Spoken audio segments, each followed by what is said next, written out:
My name is Padma Ayyagari.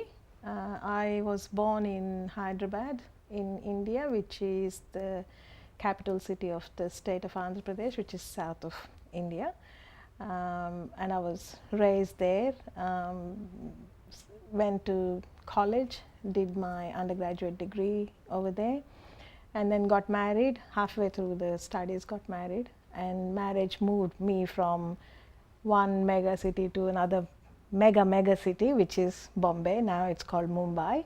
And my father-in-law decided that we should move all to where the business is, and he started a poultry farm, which is a chook farm. I didn't know anything about chooks until then. Neither did my husband. He went and did a training in a hatchery somewhere else for 6 weeks, and I've pretty much learned on job how to raise day-old chooks to 8 weeks till their culling season. In 1982, my brother-in-law, who was already in Australia at that stage, he moved here in 79. He came to visit with his wife and a 6-month-old baby. And he saw how the things were and how hard we were really working, etc. And he said to us, for the amount of work you do over here, if you did the same work in Australia, you would go places, make a better future for yourselves. Would you like to migrate? I had no idea. I never even thought about leaving India or getting into another country and setting up life. Never. It was always the farm will be ours. We will manage it. We will run it. Our kids will grow up, and the business will get handed down from one generation to the other. My husband liked the idea. He said, I would like to go. And I kept saying, well, really, there's no need for that. Who's going to manage all this? Parents are getting older. We'll think about it.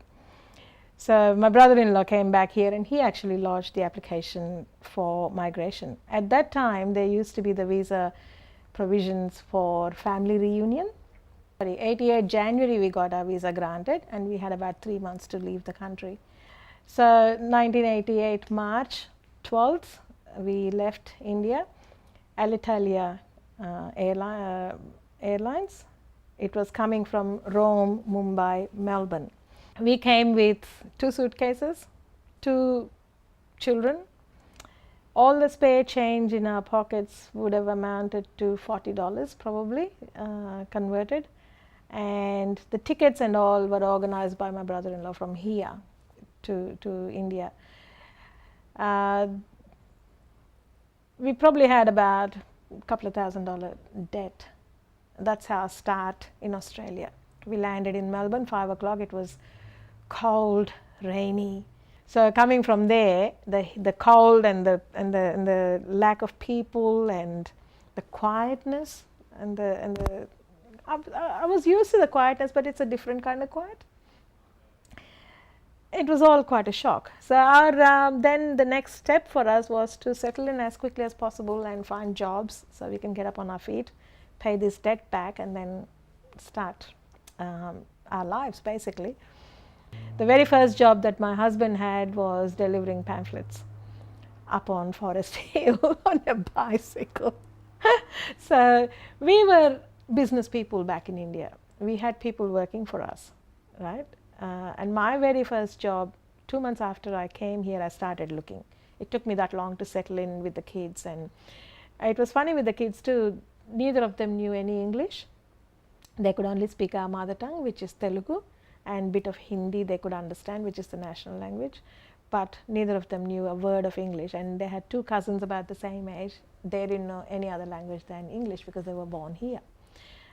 So the priority was for the kids to learn English because my daughter was ready to start preschool. And so we were all talking to them in English, and it took them about 6 weeks to pick up. Then I started looking for jobs. I started walking around knocking on doors. I thought whatever job comes, I'll grab it. So I walked into this Hanrahan's laundry and asked if I could start, if there is any work. And the supervisor there said, yeah, you can start Monday. And that was a shock that I could actually get a job. I didn't know what the job was. So here I was on Monday morning at the laundry, coming from a background of having maids at home. I never had to wash a handkerchief in my life. I had at the farm, I had 5 maids that I could call on to do the housework. Cooking I used to do, but washing dishes and clothes and all that, I had maids to do. So my very first job was feeding the wet pillowcases through these manglers that get ironed and come out on the other side where the ladies on the other side fold it. So the trolley is about that high, full of tight balls of wet pillowcases. Pick up one, shake, feed, pick up one, shake, feed, 8 hours on my feet. I never did anything manual until then. It was quite a shock. Before the job, too, a decision had to be made by me of my dress code. I was dressing traditional Indian like I am now, but to get a job, I had to change to wear, especially working in an industrial environment, I had to wear Western clothes. And when I started this job, I changed into Western clothes. I took off I was like a walking fire engine, cling clang, all these bangles and anklets and necklaces or whatever else clanging, and this big red dot and Indian clothes. It looked, and we were the 5th Indian family to migrate into Albury at that stage. So that was my first job. That was good. And then I enrolled at Charles Sturt University starting from 1989 to do double major in accounting and computing. I have to say, you work hard, but you would see results here faster than in India. So we were very, very happy and very settled, and we moved in on the 1st. My philosophy always had been, you start, things will fall into place. You don't wait for things to fall into place for you to start something. And that always worked for me. So there's a way of universe providing for you if you are courageous enough to take that first step. It goes for our migrating here, it goes for our job finding, it goes for my babysitting. So every step of the way throughout my life until now, that philosophy helped a lot. In 93 April, I've graduated. And then 93 August, I got the current job that I'm working in as an admin manager. Well, started off as a receptionist. I do the lot. It's a small company in a flying school charter company. So I happen to be the president of the Indian Association in this area, and we have social gatherings, and I organize that. And so that's been my story in the 24 years coming to Australia.